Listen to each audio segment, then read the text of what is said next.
चलो, इधर दशहरा की काफ़ी दिन छुट्टी हो गई, ठीक है। तो आप लोग तो एंजॉय किए ही होगे, एंजॉय किए हो क्या? बहुत ज़्यादा किए इतने दिन की छुट्टी। अब क्या है, आगे बढ़ते हैं। तो कुछ दिन क्लास इसलिए रुका था आपका, फिर आगे थोड़ा दिवाली छठ में भी थोड़ा कुछ दिन का होगा रिस्ट्रिक्शन, उसके बाद फिर क्लास कंटिन्यूस अपना चलता रहेगा। तो अभी हम फिलहाल आगे पढ़ते हैं। लास्ट क्लास में क्या बोलूँ, वो माइक इधर आ गया। तो स्प्रिंग मास सिस्टम पे हमने क्वेश्चन देखा था, उसमें स्ट्रिंग के साथ जब स्प्रिंग भी लगा होता है, स्ट्रिंग के साथ स्प्रिंग भी लगा होता है, तो हो गया सेट। स्ट्रिंग के साथ स्प्रिंग भी लगा होता है, तो उस पर कुछ क्वेश्चन था। अभी और क्वेश्चन देखते हैं उसी पैटर्न पे, ठीक है। तो देखते हैं, कुछ क्वेश्चन कुछ किया था हमने तभी।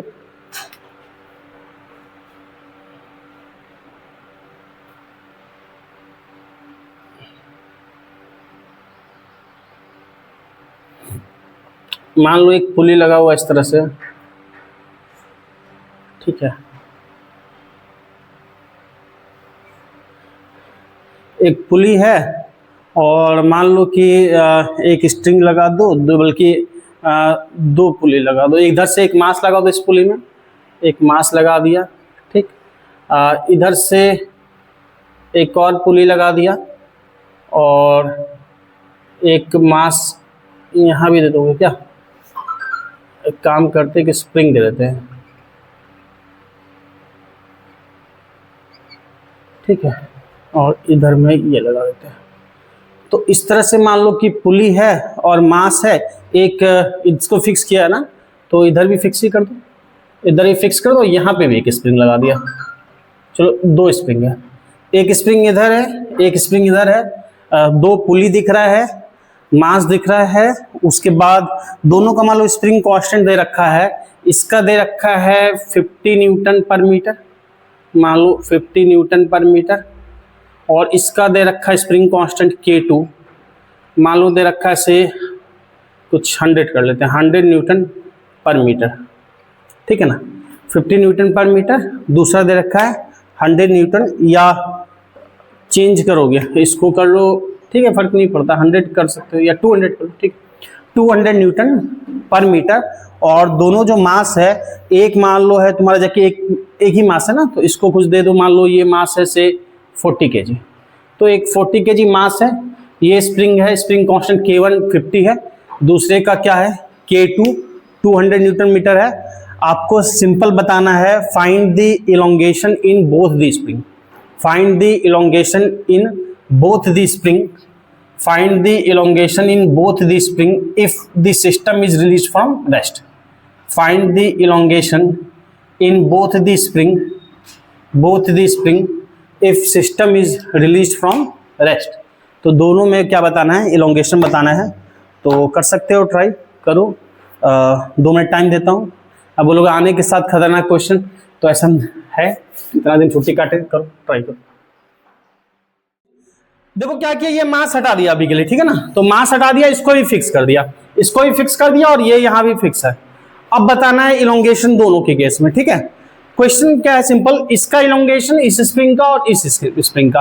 अब देखोगे ये पूरी रस्सी एक है और स्ट्रिंग नहीं बोला गया, तो स्ट्रिंग क्या है, मासलेस है, और स्प्रिंग भी मास नेग्लिजिबल है। तो ऐसे आया, यही स्ट्रिंग आया, यही रस्सी आई, इधर स्प्रिंग लग गया, यही सेम है, ये पूरा एक है, तो टेंशन हर जगह क्या होगा, सेम होगा।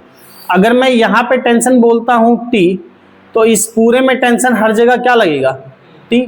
इधर भी टेंशन क्या हो जाएगा, T। तो पूरे में हर जगह टेंशन क्या हो गया, T। अब मुझे एक बात बताओ, इधर टेंशन T अपवर्ड, इस साइड अपवर्ड, अगर पुली के लिए देख रहे हैं तो पुली के लिए इधर टेंशन नीचे कितना हो जाएगा, 2T। अगर T और T है तो इधर टेंशन हो जाएगा 2T, बताया डबल पुली सिस्टम में, ये T तो नीचे कितना होगा, बैलेंस का 2T। अब एक बात समझो, सिंपल, इस इधर क्या लगेगा, वेट लगेगा, वेट कितना लगेगा, 40G। अब इलोंगेशन सिंपली क्या होता है, हमने बताया था F इक्वल टू क्या होगा, KX। स्प्रिंग के केस में F इक्वल टू KX। अगर मैं इधर देखता हूं ना, ये T इक्वल टू यहां से क्या होगा, ये तो रेस्ट में पूरा सिस्टम, तो T इक्वल टू अगर यहां से देखने की कोशिश करते हो 40G से, तो T इक्वल टू कितना हो गया, 40G। और ये पूरा स्प्रिंग सेम है, वही गया हुआ है, वही स्प्रिंग इधर गया, तो पूरा टेंशन यहां देखो, यहां देखो, यहां देखो, हर जगह टी क्या है 40G। तो मैं अगर इसका इलोंगेशन देखूंगा तो इस पे जो टेंशन की डायरेक्शन होती है अवे फ्रॉम द बॉडी, इस पुले के लिए अवे ऊपर है और इस स्प्रिंग के लिए अवे क्या है, नीचे है। तो ये जो स्प्रिंग खींच रहा है किसकी वजह से खींच रहा है, इस टेंशन की वजह से खींच रहा है। तो इस पे जो फोर्स लग रहा है वो क्या लग रहा है, टेंशन लग रहा है।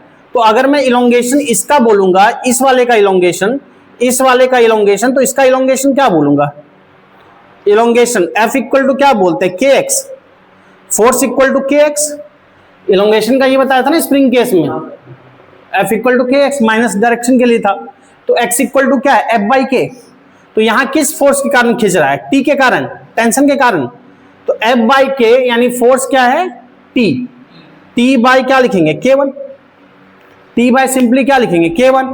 और T हमारा कितना निकला हुआ है, 40G। 40G का मतलब क्या है, 400। G की वैल्यू अगर रख दोगे 10, नहीं कुछ कहा गया, मान लो 10 रख दे, तो 40G बाई 10 यानी 40G बाई 40G का मतलब 10 यानी 400 बाई 50। और 400 बाई 50 क्या हो जाएगा, 0 से 0 गया 8। तो इसका इलोंगेशन क्या हो जाएगा, 8। यूनिट जिसमें दिया मीटर में दिया तो मीटर, सेंटीमीटर में दिया तो सेंटीमीटर। पहले बताओ ये क्लियर है। अब दूसरे वाले के लिए इसी तरह से इलोंगेशन ना होगे तो दूसरे के लिए भी देखोगे, टेंशन की डायरेक्शन हमेशा अवे फ्रॉम द बॉडी। इस वाले का फिर ये अलग स्प्रिंग है तो इस पे हर जगह टेंशन सेम होगा, दैट इज 2T। तो इसमें 2T है, स्प्रिंग के लिए अवे, इसके लिए इधर है, या नीचे देखेंगे तो अवे ये है। तो ये जो खींच रहा है किसकी वजह से खींच रहा है, 2T की वजह से खींच रहा है ना। तो इसका इलोंगेशन अगर देखेंगे तो इस पे लगने वाला फोर्स कितना है, 2T। इसका अगर इलोंगेशन पता करना होगा, देखो इलोंगेशन, तो इलोंगेशन अगर इसका पता करेंगे तो simple force by spring constant F by के, इस पे फोर्स कितना लग रहा है, 2T। तो 2T और इसका स्प्रिंग कांस्टेंट कितना है, K2, 2T बाई K2। और T कितना आया है, 4G यानी 40 यानी कि 400। तो 400 T 400, 2 इंटू 400 यानी 800 बाई K2 कितना दिया है, 200। तो ये कितना हो जाएगा, 800, 800 बाई 2 क्या होगा, 400, 800 बाई 200 तो 4 मीटर। तो आई बात समझ में, करना कुछ खास नहीं था, 2 की वजह से खतरनाक लग सकता है, पर डबल पुली सिस्टम में टेंशन लिखना आता है। इसको इलोंगेशन सिंपली क्या होता है, फोर्स बाय स्प्रिंग कांस्टेंट। तो जिसमें जो फोर्स लगेगा, इसको टेंशन T खींच रहा है तो T बाय स्प्रिंग कांस्टेंट, और इसको 2T खींच रहा है तो 2T bye spring constant. Clear है, तो नोट कर। तो ये क्लियर है, कोई दुख तकलीफ इसमें नहीं। इसी में कॉन्सेप्ट देखेंगे, अभी इसमें 2-3 तरह के कॉन्सेप्ट देखेंगे। मैंने यही स्प्रिंग वाले सब देखेंगे, स्प्रिंग स्प्रिंग जो देख रहे हैं, और उसके बाद एक आएगा वेज कांस्टेंट, फिर ये चैप्टर खत्म होगा, फिर हम आएंगे फ्रिक्शन में। तो वेइंग यूजिंग ए स्प्रिंग बैलेंस, स्प्रिंग बैलेंस। अच्छा, 2 तरह का होता है, एक स्प्रिंग बैलेंस होता है और एक वेट बैलेंस होता है, दोनों का पता है। एक जो तराजू आप दुकान पे पुराना वाला तराजू देखे हो, या अभी भी कहीं सब्जी वाला अगर साइकिल पे बेचने आता है, या हटिया वगैरह में देखोगे, नॉर्मल तराजू जो होता है, एक तरफ बटखरा रखा होता है बाट, और एक तरफ सामान होता है। तो जितना बटखरा उतना सामान, ठीक है। वहां पे जितना बटखरा है सामान है, अगर दोनों सेम लेवल पे रहता है, या फिर कांटा रहता है, कांटा बीचों बीच होता है, तो बोलते हैं क्या, वजन ठीक है, वो होता है वेट बैलेंस। और एक होता है तुम्हारा स्प्रिंग बैलेंस। स्प्रिंग बैलेंस देखे हो कहीं, कहां पे, कभी इसको मेजर करते देखे हो, सिलेंडर का वजन देखे हो तौलते हुए, सिलेंडर वाला सिलेंडर देने आता है घर पे, कभी देखे हो, एक ऐसा स्प्रिंग सा लगा होता है, उसको ऐसे पकड़ के उठा देता है, उसमें रीडिंग दिख जाता है इतना सिलेंडर का वेट है। या फिर स्प्रिंग बैलेंस सिंपल लोग घरों में भी अब रखने लगे हैं, सामान उमान एयरपोर्ट पे जाते हैं तो अगर वेट उठ सामान का मेजर करना होता है तो उसके लिए भी घरों में भी लोग रखते हैं कि अपना सामान को ऐसे उठा के उसमें वजन दिखा देता है। तो स्प्रिंग बैलेंस सिंपली क्या होता है, कुछ नहीं होता है, एक इंस्ट्रूमेंट होता है, उस पर स्प्रिंग होती है, स्प्रिंग में कितना खिंचाव आया, F इक्वल टू क्या होता है, KX। जितना खिंचाव आया वो किस पे डिपेंड करता है, फोर्स पे। जितना खिंचाव आया वो किस पे डिपेंड करेगा, फोर्स पे। उस हिसाब से वो क्या करेगा, रीडिंग दे देगा। जैसे F इक्वल टू KX है, तो K तो हमको पता होता है ना कि जो हमने स्प्रिंग बैलेंस जो बना इंस्ट्रूमेंट, उसमें जो स्प्रिंग यूज किया गया उसका K कितना है, वो हमको पहले से पता होता है। K पता होता है हमको, अगर मैं X पता कर लूं, X भी पता चल जाएगा स्प्रिंग कितना खींचा, स्प्रिंग कितना खींचा, तो स्प्रिंग का X भी हमको पता लग जाएगा, दिख जाएगा, तो हम F नहीं बता देंगे।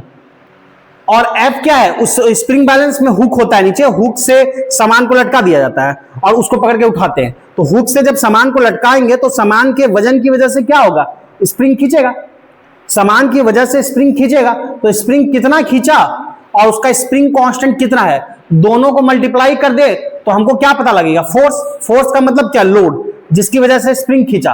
तो स्प्रिंग कितना खींचा इनटू के करके हम पता कर लेते हैं जो सामान उठाया गया उसका वजन कितना है। ये होता है spring balance. Spring balance simply क्या होता है, इस तरह से होता है, अंदर लगा होता है इसमें स्प्रिंग, अंदर लगा होता है स्प्रिंग, स्प्रिंग आपको दिखेगा नहीं अच्छे से, और ऐसे हुक लगा होता है, और स्प्रिंग के यहाँ पे क्या होता है, यहाँ पे रीडिंग होती है। स्प्रिंग दिखता नहीं है, अंदर आपका स्प्रिंग होता है, ऊपर डिजिटल डिस्प्ले हो जाता है। ठीक है, तो खैर, तो स्प्रिंग बैलेंस बेसिकली क्या मेजर करता है, वो मास मेजर करता है। हम बात करते हैं किसमें, मास की यूनिट क्या होती है, केजी। जैसे एक सिंपल बात करूं, इस तरह का मान लो स्प्रिंग बैलेंस है, ये है स्प्रिंग बैलेंस, इसका मान लो ये इस तरह से अंदर स्प्रिंग लगा होता है इसमें, और इससे कोई सामान लगा दिया, कोई मास ही लगा दिया, मान लो कितना है, से मान लो 20 kg, समझना, मान लो ये कितना है 20 kg। तो 20 kg की वजह से ये क्या होगा, खींचेगा, कितना खींचेगा। अगर मैं इसका एफबीडी बनाऊंगा तो ये क्या होगा 20G, ये 20 kg की वजह से नीचे जो फोर्स लगेगा वो कितना लगेगा 20G, और 20G की वजह से, और इसमें क्या होगा, इसमें टेंशन होगा T, तो इस T टेंशन की वजह से क्या होगा, स्प्रिंग खींचेगा। तो T टेंशन की वजह से स्प्रिंग खींचेगा, तो यहां पे T इक्वल टू हम कितना बोलेंगे 20G।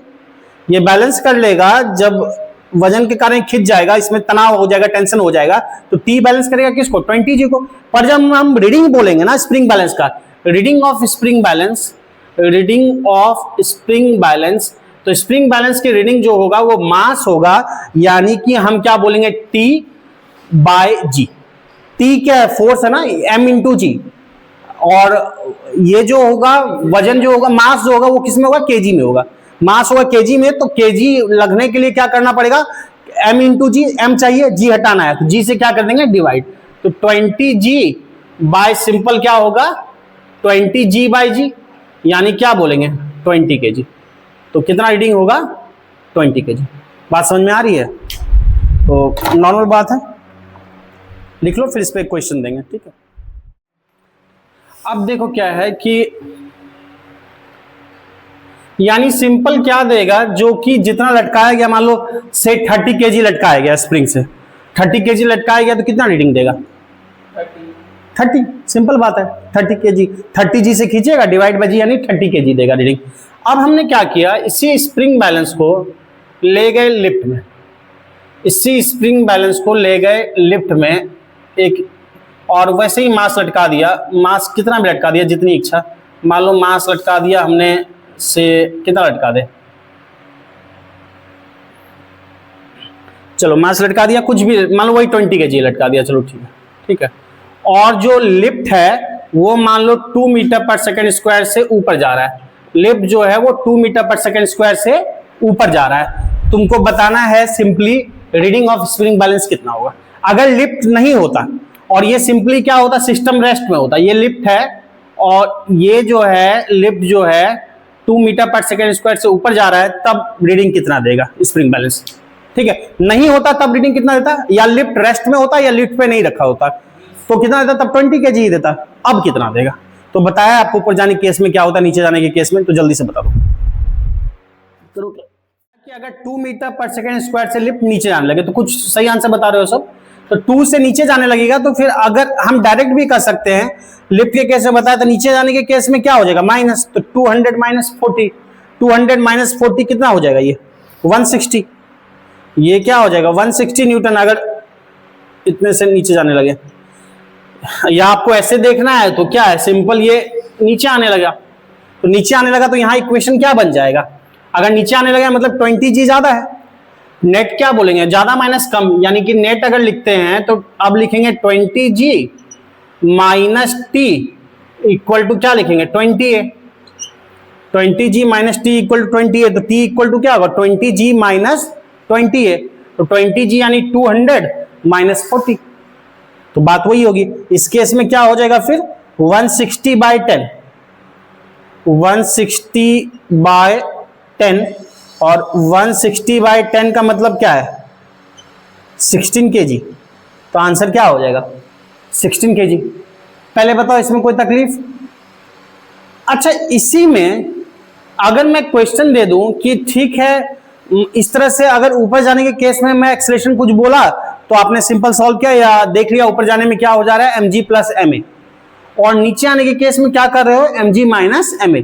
इसी तरह से मैं बोलता कि 3 मीटर पर सेकंड स्क्वायर से आ रहा है या 4 मीटर पर सेकंड से स्क्वायर से आ रहा है, तो 20 इंटू 4 कर देते, ma के लिए करते ना, या फिर 3 बोलता तो 20 इंटू 3 कर देते। लेकिन अगर मैं बोलूंगा कि नीचे आ रहा है और एक्सेलरेशन की वैल्यू मैं 9.8 या फिर बोलो g से ज्यादा कर दूं, एक्सेलरेशन की वैल्यू g से ज्यादा कर दूं और बोलूं कि नीचे आ रहा है, डाउनवर्ड आ रहा है और एक्सेलरेशन की वैल्यू मैं ज्यादा कर दूं g से, मतलब एक्सेलरेशन मैं कर दूं कुछ 10, अगर 9.8 लिया तो 10 या 11 या 12 कि 12 मीटर पर सेकंड स्क्वायर से नीचे आ रहा है या 15 मीटर पर सेकंड स्क्वायर से नीचे आ रहा है, तब क्या होगा? तब बता सकते हो रीडिंग?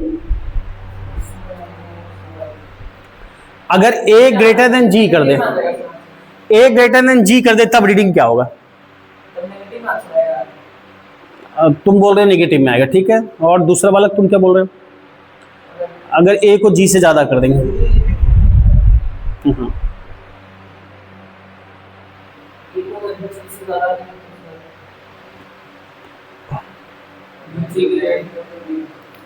तब रीडिंग क्या देगा? तब रीडिंग देगा बालक 0। अगर a g से ज्यादा हो जाए तो रीडिंग देगा 0। क्यों? क्योंकि टेंशन क्रिएट होगा। a g से ज्यादा होने का मतलब क्या है? g होने का मतलब क्या होता है? फ्री फॉल होना। g से ज्यादा होने का मतलब क्या है? g से ज्यादा होने का मतलब क्या है पता है?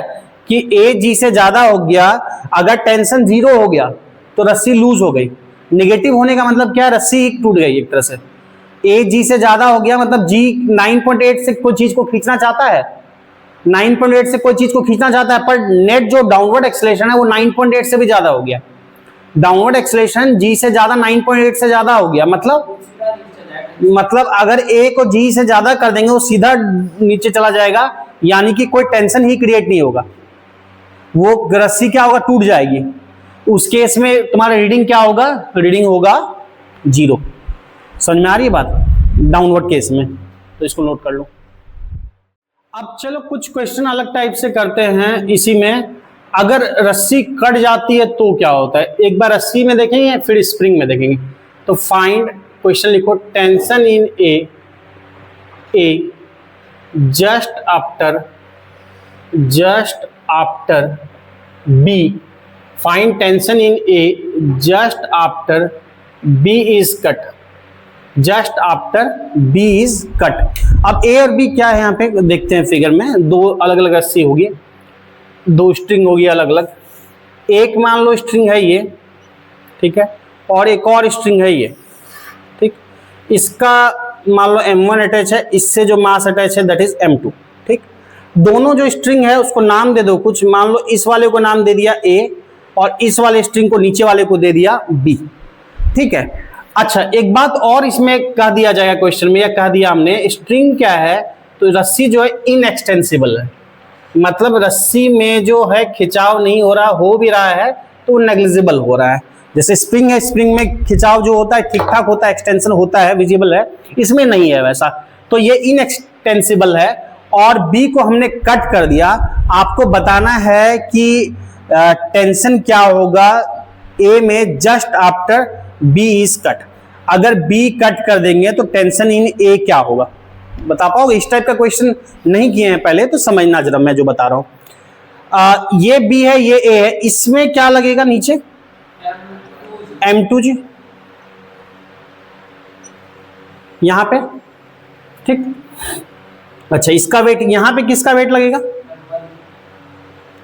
M1G लगेगा। कोई दिक्कत नहीं है इसमें, तो नॉर्मल बात है, कोई नहीं। और कुछ लगेगा क्या? अब मैं अगर इसका वेट M1G, इसका M2G, अगर मैं टेंशन इसमें बोलूंगा, फिक्स जो है इसके लिए इधर अवे, इस स्ट्रिंग के लिए, इस मास के लिए इधर अवे, इसके लिए इधर अवे। मुझे एक बात बताओ, इस वाले में जो टेंशन है ए वाले में, इसको बोल दिया TA या T1 जो भी बोलना है, और इसको बोल दिया टीबी। इसका टेंशन जरा बताओगे, टीबी कितना लिखेंगे, टेंशन इन बी, बी में टेंशन, इस वाली रस्सी में टेंशन किसकी वजह से आएगा, M1 की उस, अच्छा किसकी वजह से खिंचाव हो रहा है, बी का खिंचाव M1 की वजह से हो रहा है कि M2 की वजह से हो रहा है, बी को कौन खींच रहा है, बी को M2 खींच रहा है ना, ग्रेविटी M2 का वेट खींच रहा है ना।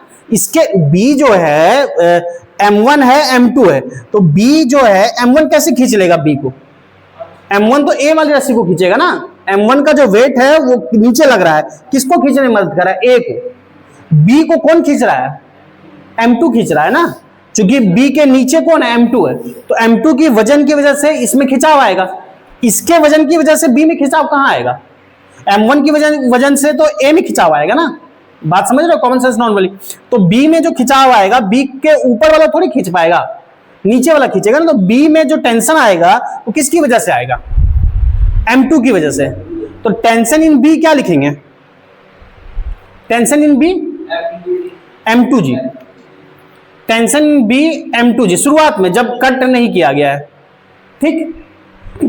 टेंशन इन ए किसकी वजह से खींचेगा, बताओ जल्दी,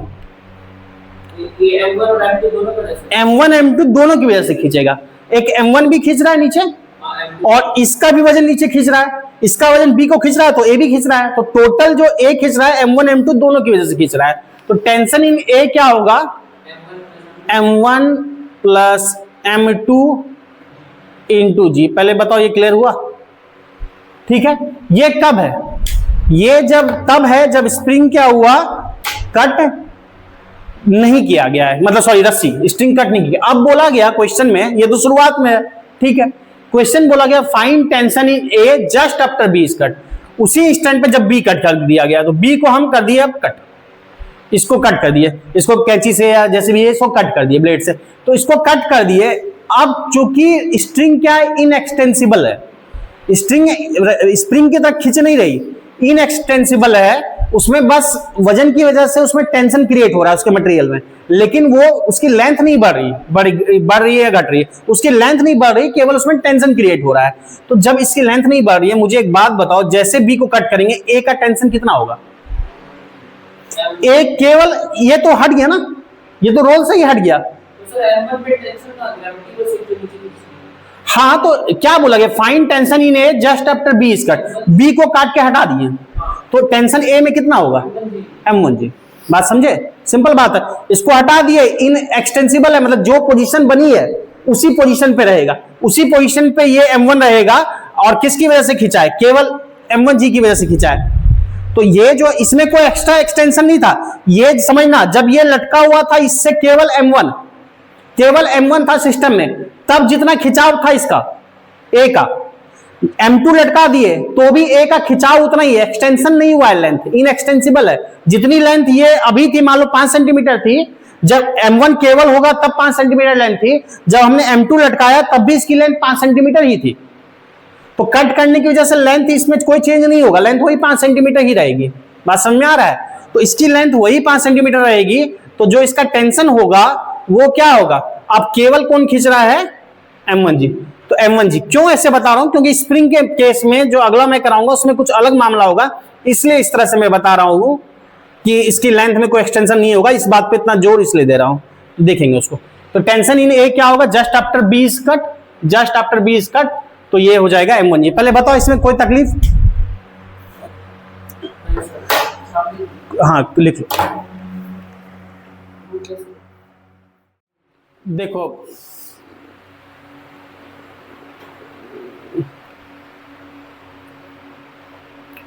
अब एक मास है ये, ठीक है, और इधर जो दूसरी रस्सी है इसको खींचा जा रहा है वो F फोर्स से, और ये मास है मान लो M, और ये स्ट्रिंग है A, और ये वाली नीचे स्ट्रिंग है B। ऊपर स्ट्रिंग A है, मास M1 अटैच है, उसके नीचे एक और स्प्रिंग B है जिसको F फोर्स से खींचा जा रहा है, ठीक है। क्वेश्चन दो तरह का बनता है, इसमें दो तरह का क्वेश्चन बनता है, दोनों में फर्क होता है। पहला क्वेश्चन है कि अगर ए को ग्रेजुअली खींचा जा रहा है फोर्स, ग्रेजुअली का मतलब धीरे धीरे धीरे धीरे धीरे धीरे खींचा जा रहा है, और एक है जब झटके से खींचा जा रहा है, दोनों केस में आंसर में फर्क पड़ेगा। तो दोनों क्वेश्चन मेरा, तो फर्स्ट क्वेश्चन लिखना, इफ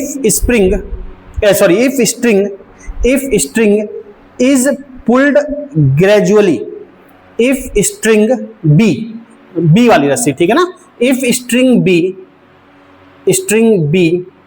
इज पुल्ड ग्रेजुअली, मतलब धीरे धीरे फोर्स लगाया जा रहा है, pulled gradually, string B is pulled gradually, ठीक है। तो आपको बताना क्या है, बताना है, लिखो ग्रेजुअली, देन विच स्ट्रिंग, कौन सी रस्सी, विच स्ट्रिंग ब्रैकेट में लिखना ए और बी, विच स्ट्रिंग ब्रैकेट में लिखना ए और बी, विच स्ट्रिंग ब्रैकेट में लिखना ए और बी, विच स्ट्रिंग ब्रैकेट में लिखना ए और B will break first, which string will break first, कौन से स्ट्रिंग पहले टूटेगा, विच स्ट्रिंग ए और बी विल ब्रेक फर्स्ट, पहले कौन टूटेगा। क्वेश्चन लिख लिए, एक और क्वेश्चन लिखो सेकंड, इसी में सेकंड क्वेश्चन लिखो, अब भी स्ट्रिंग बी को ही पुल कर रहे हैं, पर क्या कर रहे हैं, झटके से कर रहे हैं।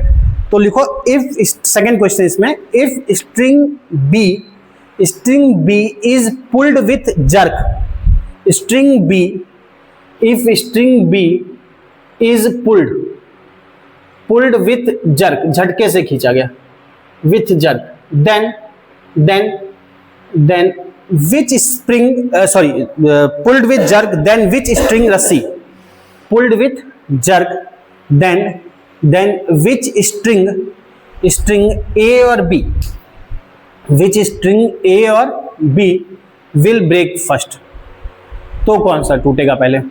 तो दो क्वेश्चन है, एक धीरे धीरे खींचा जा रहा है बीस को, और एक झटके से बी को खींचा जा रहा है, दोनों में केस में कौन सा टूटेगा पहले, ए टूटेगा कि बी टूटेगा, बता सकते हो, पहले का आंसर बोल सकते हो क्या होना चाहिए।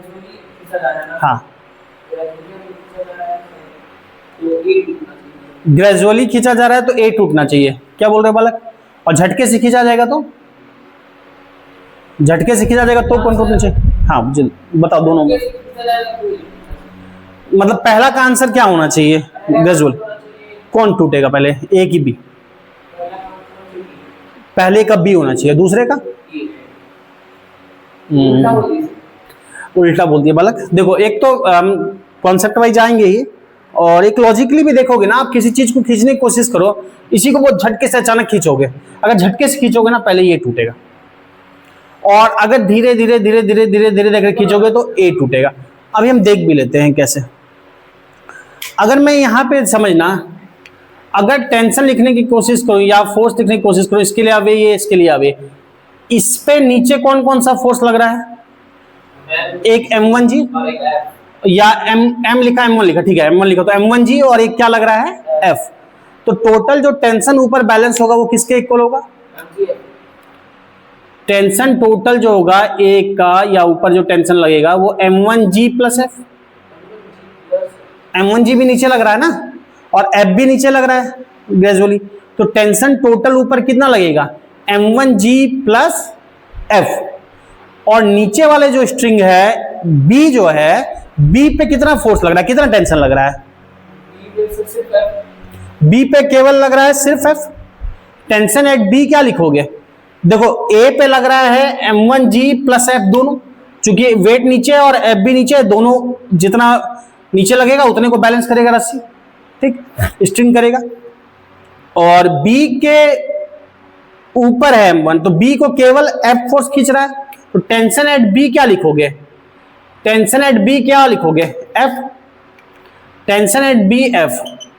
तो मुझे एक बताओ, जब धीरे धीरे खींच रहे हो तो टेंशन कहां ज्यादा है, A का ज्यादा है कि B का ज्यादा है, tension at A greater then B ना, तो अगर मैं समझो इसको बढ़ाता भी जाऊं F को, या जो भी रखूं, तो A का टेंशन तो B से हमेशा ज्यादा रहेगा ना, क्योंकि Mg भी ऐड हो रहा है उसमें, M1G भी ऐड हो रहा है, तो टेंशन इसमें ज्यादा होगा ना, A में, तो खिंचाव A में ज्यादा होगा, तो टूटने की बात आएगी तो पहले कौन टूटेगा, A टूटेगा। तो since tension at A greater than tension at B, so A will break first, A will break first. तो पहले कौन टूटेगा? तो पहले टूटेगा ए। क्लियर है? अब अगर झटके से करेंगे तो झटके से क्या होगा कि आप अचानक से खींचोगे तो कौन टूटेगा? बी। क्यों? क्योंकि ड्यू टू इनर्शिया, इनर्शिया के कारण क्या होता है, कोई बॉडी अपने इनिशियल टेंडेंसी को मेंटेन रखे, जब झटके से खींचेंगे ना तो ये क्या होगा, ये मोशन में आ जाएगा, बाकी पूरा सिस्टम क्या रहेगा? रेस्ट में रहेगा। आप सिंपल देखे भी हो न्यूटन फर्स्ट लॉ का, बहुत एक्सपेरिमेंट भी करे हो, या ऐसे ही पता है, आप नॉर्मल एक एक्सपेरिमेंट चलता है, आप देखे हुए होंगे, एक कूट सा ले लो या कार्डबोर्ड सा ले लो, उस पे एक सिक्के को रख दो और ग्लास पे या किसी बर्तन पे कार्डबोर्ड रख दिया और कार्डबोर्ड पे सिक्का रख दिया, झटके से मारो कार्डबोर्ड को, सिक्का क्या होगा? उस ग्लास में गिर जाएगा या सिक्का उस बर्तन में गिर जाएगा। क्यों? जब कार्डबोर्ड को झटके से मारा धक्का ना तो कार्डबोर्ड क्या होगा? मोशन में आ जाएगा, लेकिन इनर्शिया के कारण सिक्का अपनी जगह पे रहना चाहेगा, सिक्का क्या होगा? बर्तन में गिर जाएगा। नॉर्मल न्यूटन फर्स्ट लॉ यही कहता है ना। तो न्यूटन फर्स्ट लॉ के अकॉर्डिंग जब इस पे झटका देंगे तो ये क्या होगा? ये वाला पार्ट मोशन में आना चाहेगा और ये पूरा सिस्टम क्या रहेगा? रेस्ट में रहेगा। तो इसके कारण क्या होगा कि बी पहले टूट जाएगा, due to inertia, mass inertia, due to mass inertia B will break first, B will break first. तो दोनों में बात समझ में आया? जो झटके से में बी करेगा और अगर ग्रेजुअली देंगे तो ए पहले टूटेगा। लिख लो इसको। चलो अब इसमें अलग टाइप के क्वेश्चन देखते हैं, कुछ अच्छे क्वेश्चन देखेंगे। और ये सब क्वेश्चन ना बहुत टफ नहीं है, लेकिन कॉन्सेप्चुअल है। अगर पहले एक बार भी बनाए हो ना तो एग्जाम में हो जाएगा, कोई खास नहीं है बस। लेकिन हाँ, अगर पहले कभी टच नहीं किए हो तो फिर दिक्कत होगा। कोई टफ नहीं है, बहुत ऐसा खतरनाक सा नहीं है, लेकिन हाँ ये सब पूछा जाता है। और देखते हैं फिर वही स्प्रिंग वाला ही देखेंगे, वही कट करने का ही केस देखेंगे। बट अब रस्सी की जगह क्या लगा है? स्प्रिंग लगा होगा। तो एक स्प्रिंग लगा है, इस तरह से स्प्रिंग है, यह स्प्रिंग बैलेंस लगा दिया, इसमें स्प्रिंग लगा है इस तरह से, और एक मान लो मास लगा दिया m, एक स्प्रिंग है, एक मास लगा दिया मान लो चलो m1, और एक और यहाँ से लगा दिया मास m2। स्प्रिंग लगा है या स्ट्रिंग लगा है, रस्सी लगी है, स्प्रिंग लगा, ये सब क्या है? मासलेस है। ये पूरा हिस्सा जो है, ये पूरी एक स्ट्रिंग है, एक रस्सी है, मतलब रस्सी है और स्प्रिंग है, दोनों मासलेस है, तो पूरा एक ही काउंट होगा, टेंशन हर जगह सेम होगा। तो इस पूरे का नाम दे दिया गया A और नीचे वाले पूरे का नाम दे दिया गया B। नीचे वाले पूरे का नाम B है, ऊपर वाले का A है। क्वेश्चन क्या है? क्वेश्चन लिख लो, लिखो if string B is cut, if string B is cut, अगर स्ट्रिंग B को कट कर दिया जाए, ठीक है, string B is cut, find reading of spring balance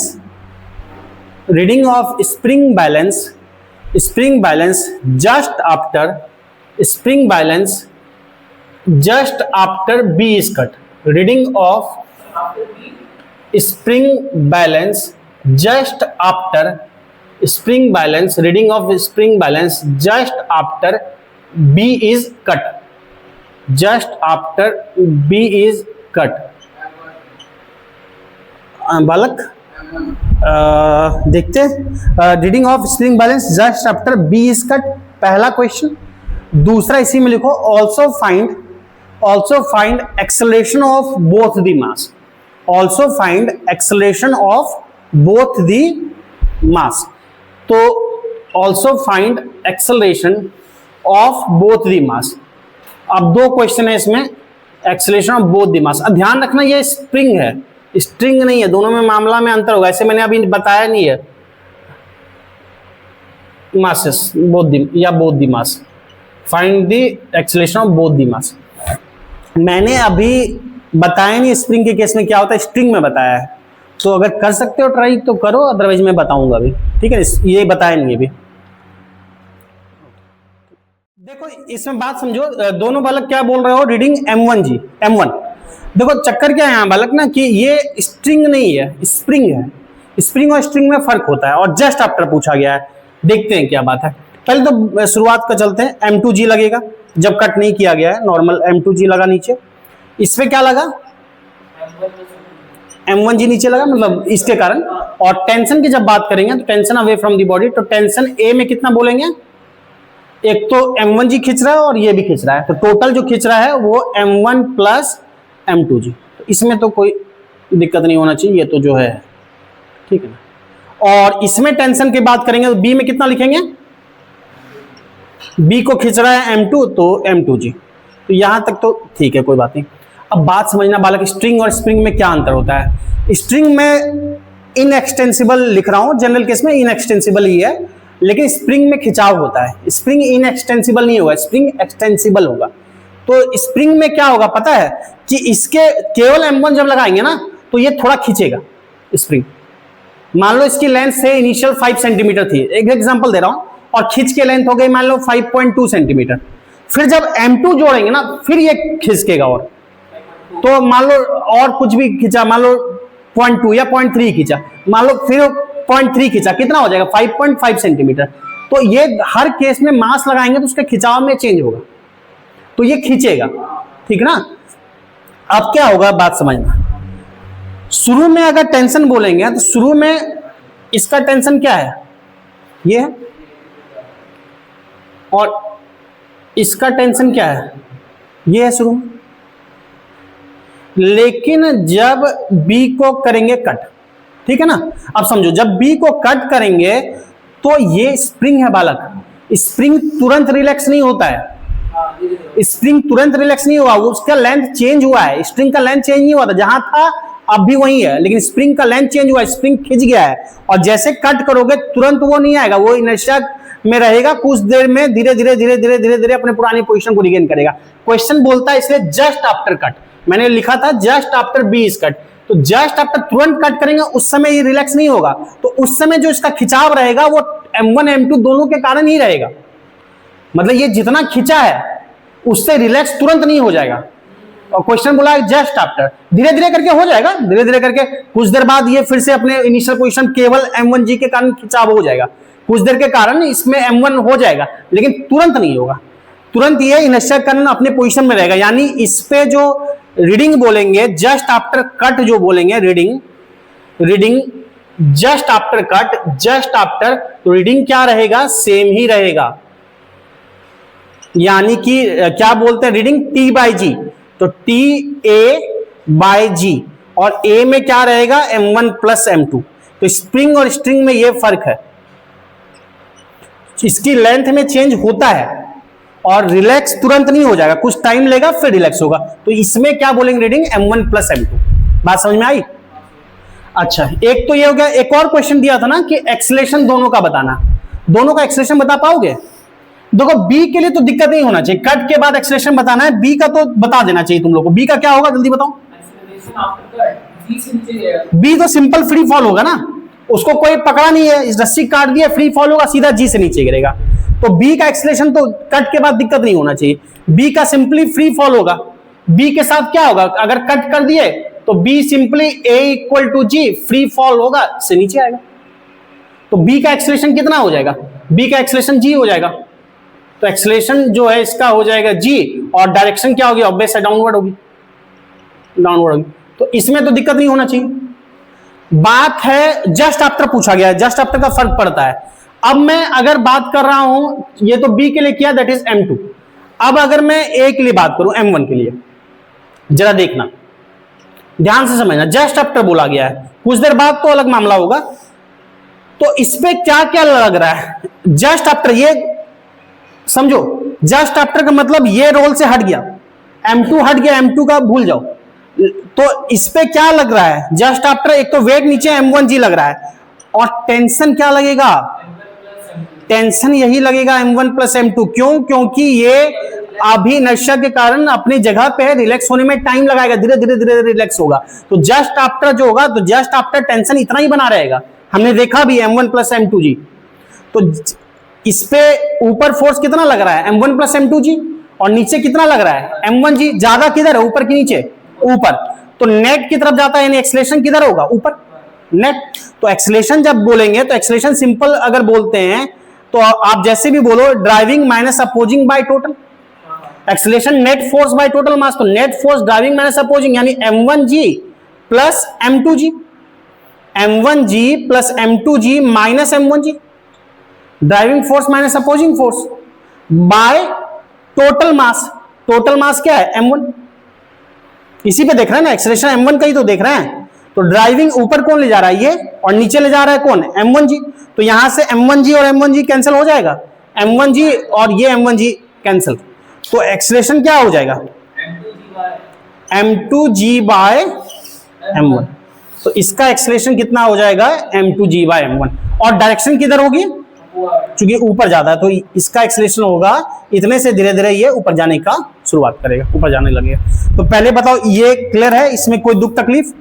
तो कई टाइप के कॉन्सेप्ट बताए, और भी कुछ एक टाइप के क्वेश्चन कराना है जो कल कराऊंगा, बहुत दिन बाद मिले हैं तो आज दुख तकलीफ ज्यादा नहीं दूंगा, लेकिन हाँ कल से प्रॉपर और ज्यादा क्लास होगी। और अभी चूंकि उधर नहीं हुआ था तो इधर अब कंटिन्यू क्लास होते रहेगी जैसे हो रहा था पहले, और ज्यादा देर की क्लास होगी। तो अब इसमें थोड़े से और क्वेश्चन बनाने हैं इस टाइप के, स्प्रिंग वाले और स्ट्रिंग के केस में, इनको करा के फिर मुझे वेज कांस्टेंट बनाना है, नया कॉन्सेप्ट होगा। वेज कांस्टेंट ज्यादातर आपके एडवांस में पूछा जाता है, उसको देख के फिर हम फ्रिक्शन पे आएंगे। तो ठीक है, बाकी कल करते हैं।